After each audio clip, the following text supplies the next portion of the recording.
Lot of voices to be heard. Stick to the frequency that amplifies these voices, stories and reports that make the difference. This is Akojopo News, 88.7 FM.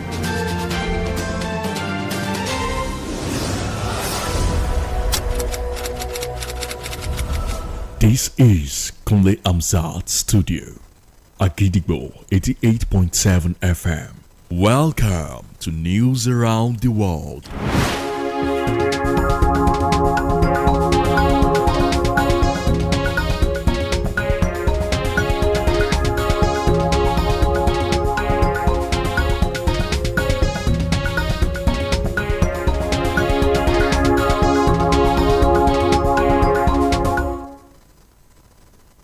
And welcome to the news around the world on the most listened to radio station, Akojopo 88.7 FM, Ibadan. I am Olamide Badmus. First, the headlines. Minister says tax reform bills catalyst for positive economic transformation.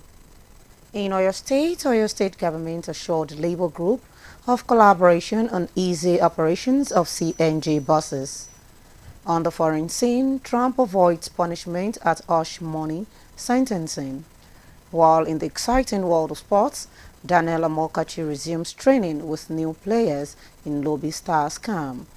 Now the details. The Minister of State for Industry, Senator John Owen Eno, has asserted that the proposed tax reform bills are critical for the positive transformation of Nigeria's economy.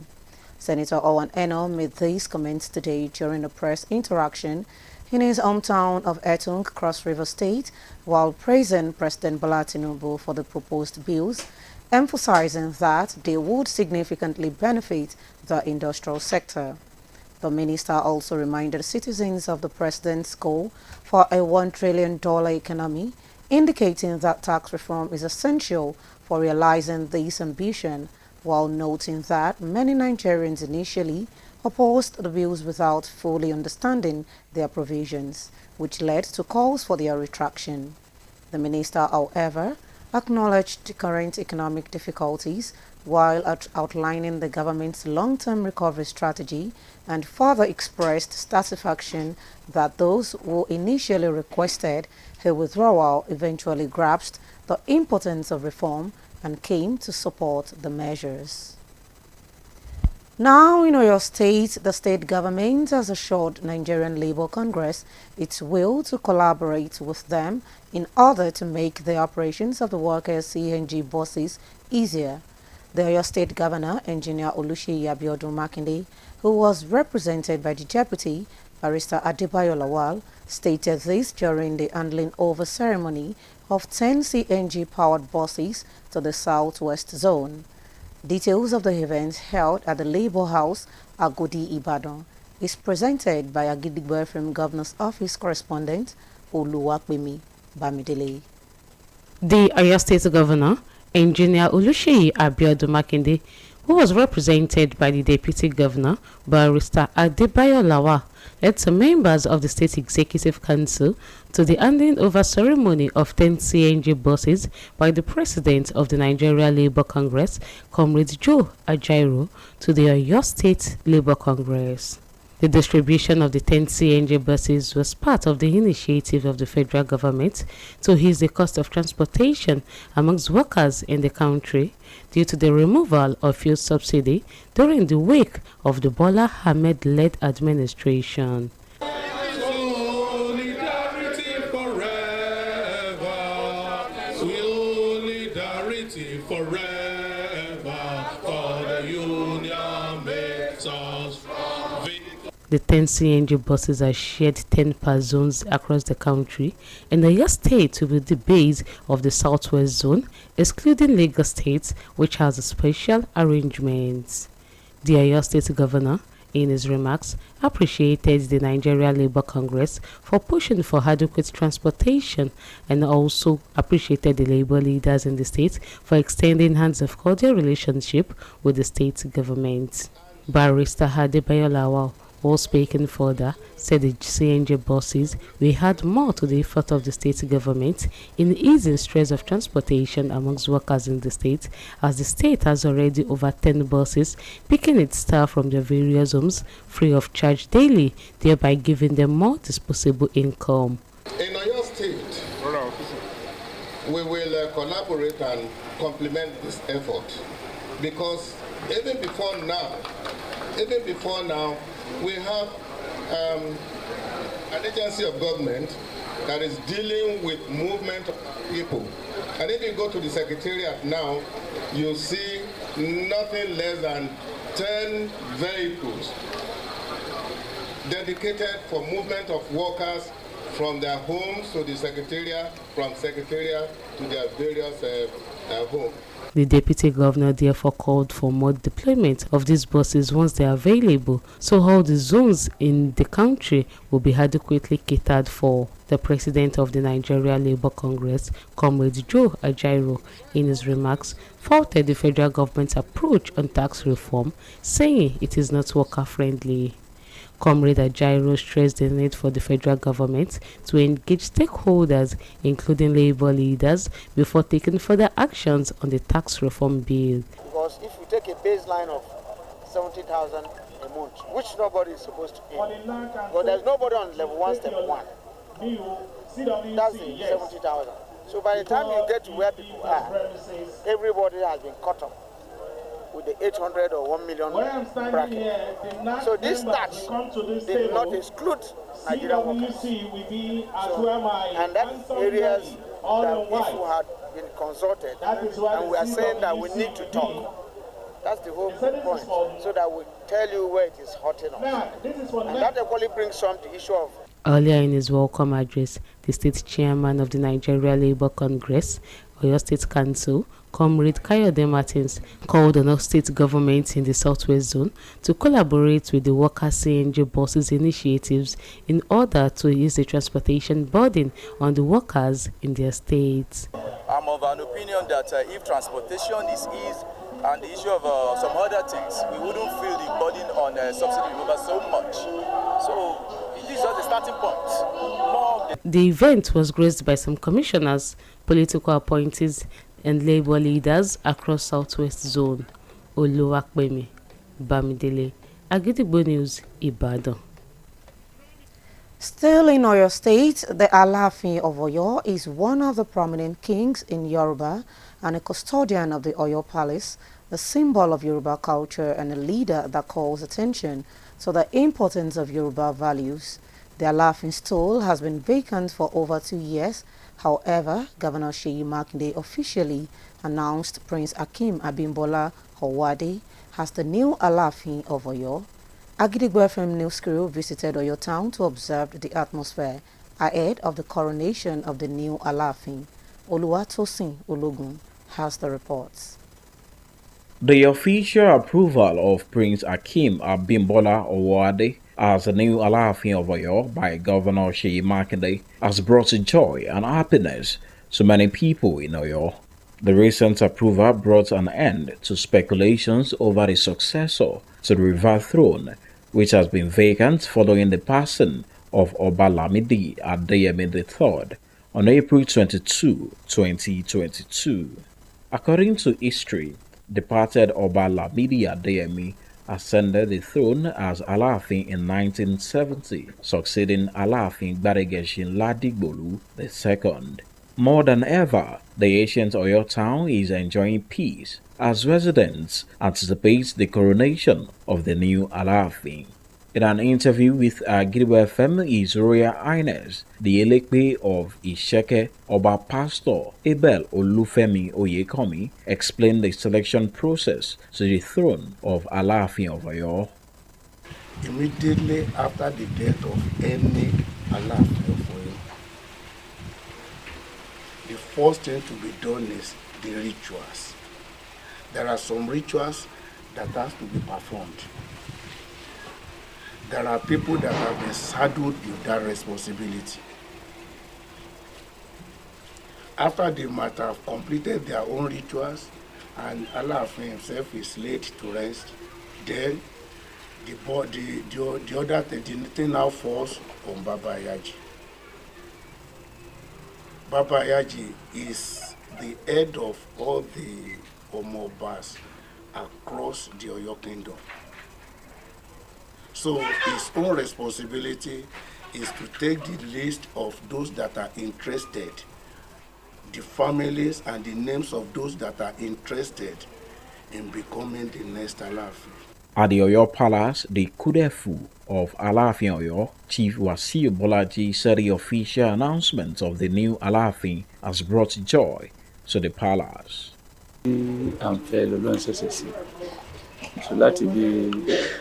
God has done what our hearts desire.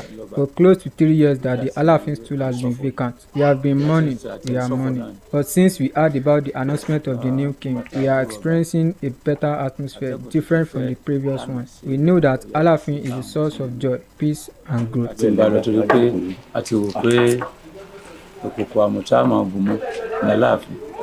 His Royal Highness the Elekpe of Isheke Oba Abel Olufemi Oyekomi urged all sons and daughters of Oyo town to embrace peace and tranquility for the growth and development of Oyo. But what we want is, we need Alaafin. We need somebody to fill that vacant post. And the Lord has done it. If we really love Oyo, we should all join, all the other candidates should join us with the new Alaafin for the progress of Oyo. Prince Owade is recognized for his philanthropic endeavors and active involvement in Yoruba cultural organizations abroad. His selection as a new Alaafin of Oyo is anticipated to bring a wealth of global experience, educational insight, and visionary leadership to the Alaafin of Oyo throne. Oluwatosin Ologun, Agidigbo FM News. Up next is the business news. The Nigerian Marketing Research Association, NIMRA, has said it will provide a private sector alternative to economic data following the National Bureau of Statistics website hack. NIMRA President Mr. Seyi Adeoye, in a telephone interview with newsmen today, said the hack, which results in the NBS website being inaccessible since 18th of December 2024, showed the need for private sector participation in providing economic data alongside the MBS to aid business and government decision-making. Mr. Adeoye said the NBS website hack also shows that it is important for private practitioners within the data analytics space to do a lot more and also collaborate more closely with MBS and with all the global organizations also interested in having data about Nigeria and the economy, like the World Bank. The association further condemned the NBS website hack while acknowledging it gave urgency to the need for alternatives and further reiterated the need for bringing more data assets to the public domain, including household expenditure and other socio-economic classification data. And now it's time to link up with our United Kingdom studio, where our news correspondent brings detail on the foreign news. News from Agidigbo FM, United Kingdom. I am Folashade Familusi. Donald Trump says he's totally innocent and thanks judge moment before no penalty sentence in hush money case. Trump, who called the case a political witch hunt, has been handed an unconditional discharge as he prepared to become United States President for his second time on 20 January. Mahanti Judge Joan M. Machan could have jailed him for up to 4 years. Donald Trump claimed the case had been a very terrible experience for him as it was handled inappropriately by someone connected with his political opponent. The judge then told the court the case had been an extraordinary case as it was difficult to know what really transpired, and unconditional discharge has been handed down to Donald Trump because there was no evidence to prove he was guilty. Venezuela Nicolas Maduro has been sworn in for a third presidential term in what the country's opposition movement has decried as coup d'etat, culminating more than 5 months of dispute over last summer's contested election. The ceremony took place on Friday in a small room of the National Assembly, a mark different from previous ceremonies held in the building's main hall. Maduro was sworn in by National Assembly leader George Rodriguez, who placed the presidential sash on him, prompting thunderous applause from those in attendance. Maduro said during his first speech after being sworn in that he has achieved what he knew he could achieve, and the power given to him was not given by a foreign government, because no one can impose a president in Venezuela. Nicaraguan President Daniel Ortega and Cuban's Miguel Diaz-Canel were in attendance at the event. China and Russia also sent representatives. And that ends the news from Agrigo FM, United Kingdom. I am Folashade Famlusi. And now we will be moving to the exciting world of sports. There was excitement in the camp among the Lobby Stars Football Club players and officials who have continued with rigorous training at Makati Stadium in Wadata, Makurdi, the Benue State capital, as its technical advisor Daniel Amokachi resumed ahead of the second stanza of the Nigeria Premier Football League, MPFL. The return of the Bull to training put to rest rumors that the former Super Eagles player and international footballer had resigned from his position as technical advisor of Lobby Stars. Players, officials and fans of the club who spoke to Lobby Stars media expressed confidence in Daniel Amokachi's technical ability to turn around the club's fortunes, while describing Daniel Amokachi has brought his experience to clear on the team, saying the club will get better in the second stanza of the league under his guidance. Speaking to Lobby Stars media, the chief coach, Ta Akombo, said new players have joined the team but refused to disclose their names, noting that the technical department is trying to get the best players for the club. Meanwhile, Lobby Stars Football Club chairman Dr. Philip Nongu also confirmed the invitation of a few new players to beef up the squad ahead of the second stanza of the MPFL, and further called for calm and patience among the team and fans.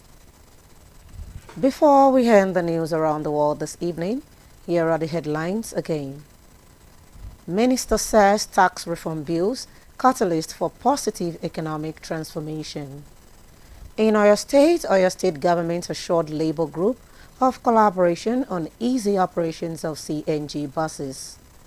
On the foreign scene, Trump avoids punishment at hush money sentencing. While in the exciting world of sport, Daniel Amokachi resumes training with new players in Lobby Stars camp. And just before we go on the news around the world this evening, here is a quick tip. When we strive to become better than we are, everything around us becomes better too. And with that, we've come to the end of the news around the world on the most listened to radio station, Agidigbo 88.7 FM, Ibadan. I am Olamide Badmos. Thank you for listening. Good evening. News is information, and information is power. At Agidigbo 88.7 FM, we bring the news from top to bottom. The Oyo State government has said the over 1.5 million out-of-school children. We give you reports from Oyo State. The Oyo State House of Assembly has called for thorough investigation. The Southwest in Nigeria and the rest of the world. Has clarified that the body did not receive any cash support from international development. Trust us to keep you informed every hour, every day. Agidigbo 88.7 FM, the people's voice. Agidigbo will stand out in making the people's voice a priority. A. Actively telling the stories that matter to you. G. Going the extra mile to get the truth at all times. I. Integrity as a watchword is a value we will never compromise. D. Doing what we know how to do best, which is giving you a voice. I. Impact-driven broadcasting is so dear to us. G. Getting the facts that help us remain truth-speaking, truth-living, and truth-loving. B. Building on a foundation that speaks against injustice and other threats to development. O. Ours is a station on the side of accountability, transparency, peace, and justice. Radio at its best. Agidigbo 88.7 FM, the people's voice.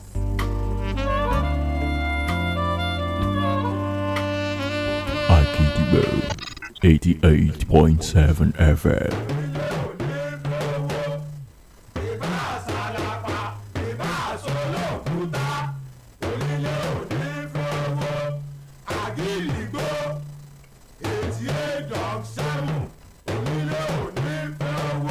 jẹ́jẹ́ ńlá gbọ́ sun òrìṣà oko ìyá kò gìrìgbà èèyàn tí ó gbà Ṣàngó tìgbó tìjù ni ó mọ̀ ìròyìn tó gbà lẹ́gbọ̀kọ tí ò lẹ́jà ń bákan nínú iléeṣẹ́ rédíò Àgídìgbò láò ti gbọ́ kárí àgbáyé ni wọ́n ń gbọ́ wá tilé toko làágbèjò.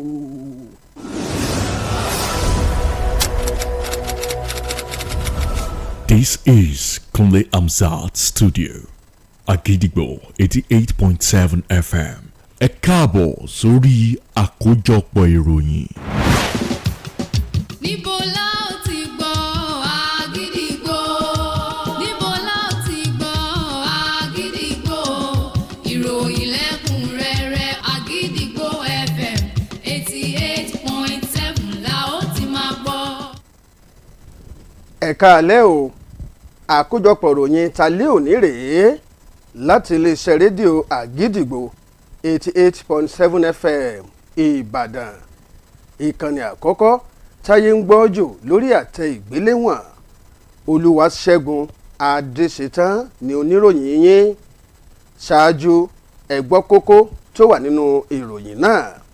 Mínísítà kan ti sọ pé àtúnṣe sí àbá òfin owó orí túbọ̀ jẹ́ kí ètò ọrọ̀ ajé ilẹ̀ yìí kó gbéra sọ. Ìjọba ìpínlẹ̀ Ọ̀yọ́ ti mú dá ẹgbẹ́ òṣìṣẹ́ lójú pé ìjọba yóò ṣiṣẹ́ pẹ̀lú wọn láti jẹ́ kí ìṣọwọ́ṣiṣẹ́ ọkọ̀ bọ́ọ̀sì tó ń lo afẹ́fẹ́ gáàsì lọ dáadáa. Nílẹ̀ òkèèrè, ilé ẹjọ́ foríjì Donald Trump nínú ìjìyà ìdájọ́ tó ní nǹkan ṣe pẹ̀lú owó mẹ́numọ́. Lẹ́ka eré ìdárayá, Daniel Amokachi ti bẹ̀rẹ̀ iṣẹ́ padà pẹ̀lú àwọn agbábọ́ọ̀lù ikọ̀ Lobby Stars. Ìròyìn ọ̀hún rèé o lẹ́kùnrẹ́rẹ́. Mínísítà kejì fọ́rọ̀ iléeṣẹ́ nílẹ̀ yìí Sẹ́nẹ́tọ̀ John Owan Ino ti sọ̀rọ̀ wípé àtúnṣe ọ̀rọ̀ owó orí yóò túbọ̀ mú ìyàtọ̀ tún dé bá ètò ọrọ̀ ajé ilẹ̀ Nàìjíríà. Sẹ́nẹ́tọ̀ Owan ló sán kẹ́kẹ́ igbá ọ̀rọ̀ náà lónìí lásìkò tó ṣe ìpàdé pẹ̀lú àwọn oníròyìn ní ìlú abínibí rẹ̀ nípínlẹ̀ Cross River nígbà tó ń gbóríyìn fún ààrẹ Tinubu fún àgbékalẹ̀ àbá òfin owó orí náà pẹ̀lú àfikún wípé yóò túbọ̀ jẹ́ àǹfààní ńlá lágbọn àwọn ilé iṣẹ́. Mínísítà náà tún rán aráàlú létí pé àfojúsùn ààrẹ Tinubu fún àgbékalẹ̀ ètò ọrọ̀ ajé tó dúró re pẹ̀lú ìtọ́kasí wípé ọ̀pọ̀ ọmọ orílẹ̀-èdè yìí ni wọ́n kọ́ tako ìgbésẹ̀ náà láì gbọ́ àgbọ́yé rẹ̀ rárá. Ó ní ipò tí ètò ọrọ̀ ajé ilẹ̀ yìí wà bó ṣe dágun ni ìjọba fi ń wá gbogbo ọ̀nà àbáyọ fún un. Sẹ́nítọ̀ yìí náà wá fi ìdùnnú rẹ̀ hàn lórí ìgbésẹ̀ àtúnṣe owó orí èyí tó ní ìgbàgbọ́ nínú rẹ̀ wípé yóò so èso rere lágbọn ìdàgbàsókè ètò ọrọ̀ ajé àti ṣíṣe àtìlẹ́yìn fún àfojúsùn ààrẹ láti tẹ̀lé àgbékalẹ̀ ètò ọrọ̀ ajé oní tírílíọ̀nù kan owó dọ́là. Nípínlẹ̀ Ọ̀yọ́, ìjọba ìpínlẹ̀ Ọ̀yọ́ ti mú dá ẹgbẹ́ òṣìṣẹ́ lójú pé ìjọba yóò ṣiṣẹ́ papọ̀ pẹ̀lú wọn lójúnà àti dájú pé ìṣọwọ́ṣiṣẹ́ túbọ̀ rọrùn fún àwọn òṣìṣẹ́. Gómìnà ìpínlẹ̀ Ọ̀yọ́, Onímọ̀-ẹ̀rọ Olúṣèyí Abíọ́dún Mákindé ẹni tí igbákejì rẹ̀ ṣojú fún, amòfin Adébáyọ̀ Lawal lásìkò tó ń fa ọkọ̀ bọ́ọ̀sì mẹ́wàá lé ẹkùn gúúsù lọ́wọ́. Ètò ọ̀hún tó wáyé nílé ẹgbẹ́ òṣìṣẹ́ Agodi nílùú Ìbàdàn pẹ̀lú aṣojú kọ̀ròyìn iléeṣẹ́ rédíò Àgídìgbò Olúwapẹ̀mí Bándélé. Àbọ̀ròyìn ọ̀hún rèé o, ẹ jẹ́ ká gbọ́. Gómìnà ìpínlẹ̀ Ọ̀yọ́ Onímọ̀-ẹ̀rọ Olúṣèyí Abíọ́dún Mákindé tí igbákejì rẹ̀ amòfin Adébáyọ̀ Lawal ṣojú fún ló kó lára àwọn ọmọ ìgbìmọ̀ aláṣẹ ìpínlẹ̀ Ọ̀yọ́ sòdí síbi ayẹyẹ láti fa àwọn bọ́ọ̀sì tó ń lo afẹ́fẹ́ gáàsì mẹ́wàá lé ààrẹ ẹgbẹ́ àwọn òṣìṣẹ́ Joe Ajaero lọ́wọ́.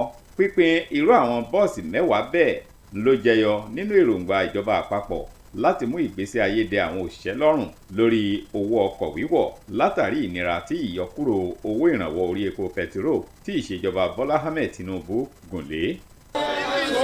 Solidarity forever, solidarity forever, for the union makes us strong. Àwọn bọ́ọ̀sì aláfẹ́fẹ́ gáàsì mẹ́wàá ló jẹ́ pípín káàkiri àwọn ẹkùn gbogbo lórílẹ̀‐èdè yìí léyìí tí ìpínlẹ̀ Ọ̀yọ́ jẹ́ ibùdó wọn fún àwọn ìpínlẹ̀ yòókù ní ẹkùn ìwọ̀ oòrùn gúúsù yàtọ̀ sí ìpínlẹ̀ Èkó eléyìí tó wà lábẹ́ ètò tó yàtọ̀. Nínú ọ̀rọ̀ rẹ̀, gómìnà ìpínlẹ̀ Ọ̀yọ́ mọ rírì àwọn òṣìṣẹ́ fún pípè fún ètò ìrànwọ́ owó lórí lílọ bíbọ̀ ọkọ̀ èrò.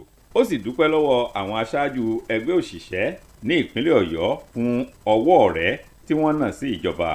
Amòfin Báyọ̀ Lawal nígbà tó ń sọ̀rọ̀ síwájú ló sọ pé àwọn bọ́ọ̀sì aláfẹ́fẹ́ gáàsì náà yóò tún kún ìjọba ìpínlẹ̀ Ọ̀yọ́ lọ́wọ́ lórí àti mú kí ayé àwọn òṣìṣẹ́ ó tún rọ̀ṣọ̀mù sí i nítorí ìjọba ìpínlẹ̀ Ọ̀yọ́ ti ní àwọn bọ́ọ̀sì tó lé ní 10 tẹ́lẹ̀ láti máa gbé ọ̀kan òjọ̀kan àwọn òṣìṣẹ́ rẹ̀ káàkiri ilé ìkó wa wọn lọ́fẹ̀ẹ́ lójoojúmọ́. Ààrẹ ẹgbẹ́ àwọn òṣìṣẹ́ lórílẹ̀‐èdè yìí Comrade Joe Ajaero nínú ọ̀rọ̀ tó sọ òun ló bu ẹnu àtẹ́lu ìjọba àpapọ̀ lórí ọ̀nà tí ó gbé ọ̀rọ̀ àtúnṣe owó orí gbà. Ó ní àtúnṣe náà kò sanmọ́nà fún àwọn òṣìṣẹ́. Comrade Ajaero ló wá dùnnú mọ́ ìdí tí ìjọba àpapọ̀ ṣe yẹ kí ó fi ọ̀rọ̀ lọ gbogbo àwọn ẹni tí ọ̀rọ̀ bá kàn kí ó tó tún gbé ìgbésẹ̀ kankan tẹ̀síwájú lórí ọ̀rọ̀ àtúnṣe owó orí. Ṣáájú nínú ọ̀rọ̀ ìkíni káàbọ̀ rẹ̀, alága ẹgbẹ́ òṣìṣẹ́ nípínlẹ̀ Ọ̀yọ́ Comrade Káyọ̀dé Martins ló pe gbogbo àwọn ìpínlẹ̀ lẹ́lẹ́kùnjẹkùn orílẹ̀-èdè yìí láti ṣiṣẹ́ pọ̀ pẹ̀lú àwọn òṣìṣẹ́ lórí àgbékalẹ̀ ètò àwọn bọ́ọ̀sì tó ń lo afẹ́fẹ́ gáàsì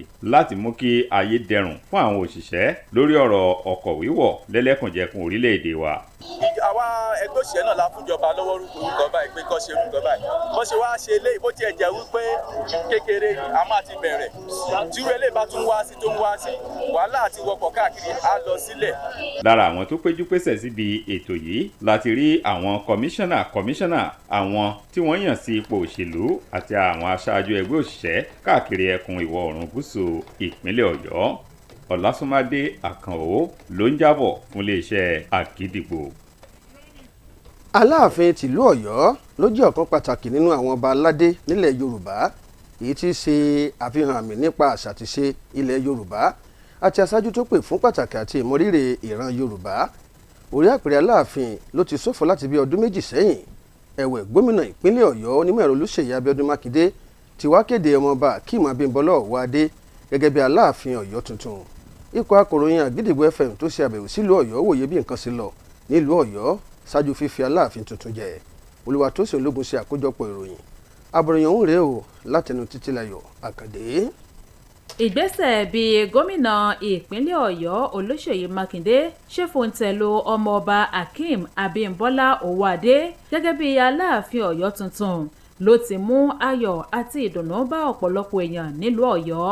Ìgbésẹ̀ ìfòǹtẹ̀lù tó wá láìpẹ́ yìí ló mú òpin dé bá ọ̀kan òjọ̀kan awuyewuye tó ti ń jẹyọ èyí tó rọ̀ mọ́ ipò Aláàfin tìlú Ọ̀yọ́ léyìí tó ti wà níbẹ̀ láìsọba lẹ́yìn tí ọba Lámídì Adéyẹmí kẹta gbéṣẹ̀ lọ́jọ́ 22 oṣù kẹrin ọdún 2022. Gẹ́gẹ́ bí ìtàn ṣe fìdí rẹ̀ múlẹ̀, ọba Lámídì Adéyẹmí tó gbéṣẹ̀ gẹ́gẹ́ bí Aláàfin òun ló dórí ipò ọ̀hún lọ́dún 1970 lẹ́yìn Aláàfin Gbádégẹṣin Ládìgbòlú kejì.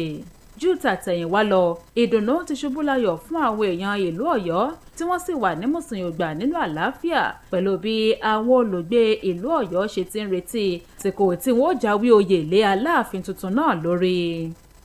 Orí adé elépè ti Ìṣẹ̀kẹ̀ ọba Abel Olúfẹ́mi Oyèkànmí ṣàlàyé ìlànà tí wọ́n ń gbà yan Aláàfin tìlú Ọ̀yọ́. Àwọn Ọ̀yọ́ Mèsì, àwọn tá à ń pè ní Ọ̀yọ́ Mèsì, àwọn ni àfọ̀bàjẹ nílùú Ọ̀yọ́. Iṣẹ́ wọn ni pé tí Aláàfin bá wàjà kí wọ́n sì jókòó ní pápápá ta lọ́kàn, ìdílé wo lọ́kàn, ọmọ yìdá ń bẹ kí wọ́n dẹ̀ ṣe ìtọ́tẹ̀ tó yẹ kí wọ́n ṣe. Ọ̀yọ́ Mèsì lónìí. Láàfin Ọ̀yọ́ kúdẹ̀ẹ̀fù ti Aláàfin Ọ̀yọ́ Olóyè Wàsíù Bọ́lájí ó ṣàlàyé pé ìkéde tuntun yìí ló ti mú àlàáfíà àti ìdùnnú bá àwọn tó ń bẹ láàfin náà. À ń fẹ́ lọ́lọ́ ṣẹ̀ṣẹ̀ sí i láti bí ọdún 3 lọ sẹ́yìn tá a ti lọ́ba nígbà tí à ń ṣọ̀fọ̀ ni àti ń ṣọ̀fọ̀ náà ni ṣùgbọ́n nígbà tá a gbúrò ọba atẹ́gùn tuntun fẹ́ lánàá sí èlò ó yàtọ̀ sí táwọn tí ń láti ń bá lọ torí pé a ti wò pé òkùnkùn àmọ̀tá máa gùn mọ́ ní Aláàfin. orí adé elépè ti ìṣẹ̀kẹ̀ ọba Abel Olúfẹ́mi Oyèkànmí ló ti wá rọ àwọn ọmọ bíbí ìlú Ọ̀yọ́ lọ́kùnrin àti lóbìnrin láti fààyè gba àlàáfíà àti ìlọsíwájú fún ìdàgbàsókè ìlú Ọ̀yọ́. ẹni tó wọ Ọlọ́run ẹni bí ọkàn rẹ̀ lọ́yàn lẹ́yìn ká máa fàdúrà ràn lọ́wọ́ wípé ọkọ̀ tá a jọ kó sí yìí kọ́ wà wá débùté ògo kọ́ mọ́ sì wá darí ẹni tí ó dàdé Ọlọ́run ti mọ̀ the next Aláàfin lẹ́yìn ìgbà tẹ́lẹ̀ bá wájà Ọlọ́run ti mọ̀. ọmọọba Ọwọ́adé ni wọ́n ṣe àpèjúwe rẹ̀ gẹ́gẹ́ bí ẹni tó máa ń ṣe fáráàlú tó sì kópa takuntakun lágbọn àṣà àti ìṣe Yorùbá láwọn àjọ tó ń bẹ nílẹ̀ òkèèrè. ìyànsípò rẹ̀ gẹ́gẹ́ bí Aláàfin Ọ̀yọ́ tuntun ní ìrètí wà pé yóò fi ọgbọ́n ìmọ̀ àti ọ̀pọ̀lọpọ̀ ìrírí rẹ̀ darí àpèrè Aláàfin tìlú Ọ̀yọ́. Títílayọ̀ Àkàndé ló ń jábọ̀ ìròyìn fún iléeṣẹ́ Àgídìgbò FM. ìròyìn ọrọ̀ ajé ẹgbẹ́ tó ń ṣèwádìí nípa ọjà ti sọ pé ẹgbẹ́ náà yóò pèsè agbọn aládàáni gẹ́gẹ́ bí ọ̀nà àbáyọ míì fún ojú òpó ètò ọrọ̀ ajé látàrí bí àwọn kan ṣe tọwọ́ bọ ojú òpó ayélujára àjọ tó ń ṣe àkọsílẹ̀ òǹkà. ààrẹ ẹgbẹ́ ọ̀hún ọ̀gbẹ́ni Ṣèyí Adéoyè nínú ìfọ̀rọ̀wérọ̀ pẹ̀lú rẹ̀ lórí ẹ̀rọ ìbáraẹnisọ̀rọ̀ níbẹ̀ ló ti ṣàlàyé wípé wọ́n ṣe tọwọ́ bọ ojú òpó ayélujára náà ló jẹ́ kí ó ṣòro láti wọnú rẹ̀ láti ọjọ́ 18 oṣù kejìlá ọdún tó kọjá ètò ṣe àfihàn pàtàkì láti jẹ́ kí ẹ̀ka aládàáni kó kópa nínú pípèsè ojú òpó míì fún àkọsílẹ̀ ètò ọrọ̀ ajé. ọ̀gbẹ́ni Adéoyè tó wá ṣàlàyé wípé àwọn akọ́ṣẹ́mọṣẹ́ agbọn ti aládàáni ló nílò láti ṣiṣẹ́ láàrin àkọsílẹ̀ ojú òpó náà pẹ̀lú àjọṣepọ̀ àwọn lẹ́gbẹ́lẹ́gbẹ́ kárí ilẹ̀ yìí bákan náà nípa ilẹ̀ Nàìjíríà àti ètò ọrọ̀ ajé bíi ilé ìfowópamọ́ àgbáyé. ẹgbẹ́ wọn wá bẹnu àtẹ́lu bí wọ́n ṣe tọwọ́ bọ ojú òpó ayélujára náà léyìí tí kò dára. ní báyìí ẹ jẹ́ kí a darapọ̀ mọ́ iléeṣẹ́ rédíò Àgídìgbò ní United Kingdom láti gbọ́ ìròyìn ilẹ̀ òkèèrè. ìròyìn rèé láti Àgídìgbò studio ẹ̀ka ti United Kingdom. Ọdúnayọ̀ Ògúnládé ni oníròyìn yín.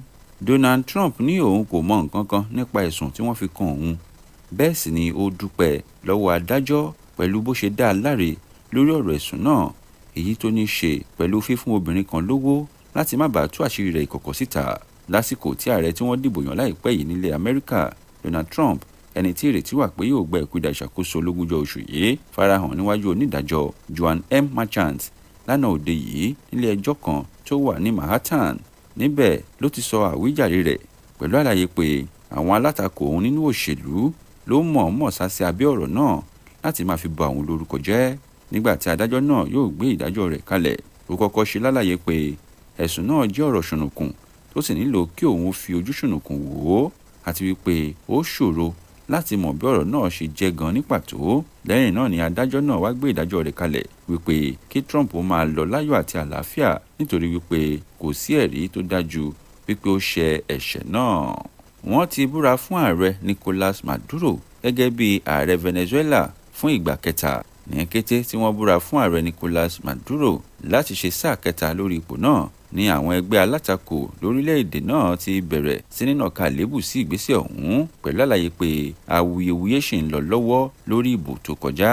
Ayẹyẹ ètò ìbúra náà ló wáyé lánàá òde yìí nínú yẹ̀wù kékeré kan tó jẹ́ ti ilé-ìgbìmọ̀ aṣòfin léyìí tó sì yàtọ̀ sí bí wọ́n ṣe máa ń ṣe é ní gbọ̀ngàn ńlá tẹ́lẹ̀. Adarí ilé-ìgbìmọ̀ aṣòfin George Rodriguez ló ṣètò ìbúra náà pẹ̀lú onírúurú ohun àfiyèsí. Nígbà tí Maduro ń sọ̀rọ̀ fún ìgbà àkọ́kọ́ lẹ́yìn tí wọ́n ṣe ìbúra fún un ó ní òun ti ṣe àṣeyọrí lórí èròǹgbà òun àti pé agbára tí wọ́n gbé wọ òun gẹ́gẹ́ bí ààrẹ kì í ṣe ilẹ̀ àjèjì ló fún òun ní agbára náà bí kò ṣe orílẹ̀-èdè Venezuela. Lára àwọn ààrẹ tó kópa nínú ètò náà láti rí ààrẹ ti Nicaragua àti ilẹ̀ Cuba. Lára àwọn orílẹ̀-èdè tó tún fi aṣojú ránṣẹ́ ní ilẹ̀ China, Russia àti bẹ́ẹ̀ bẹ́ẹ̀ lọ. Kò ní jù báyìí lọ láti iléeṣẹ́ rédíò Àgídìgbò ẹ̀ka ti United Kingdom. Ọdúnayọ̀ Ògúnládé ni oníròyìn. ìròyìn ilẹ̀ òkèèrè lẹ́gbọ́tàn yẹn láti iléeṣẹ́ rédíò Àgídìgbò ní United Kingdom.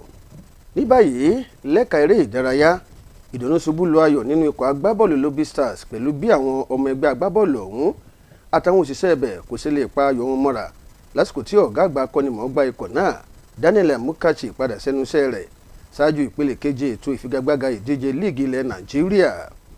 ìpadàbọ̀ ọ̀gá àgbà ọ̀hún ló jẹ́ kí gbogbo àhesọ̀rọ̀ nípa wípé ó ti kọ̀wé fipò rẹ̀ sílẹ̀ nínú ẹgbẹ́ agbábọ́ọ̀lù Lobby Star náà jẹ́ rodò lọ mú mi.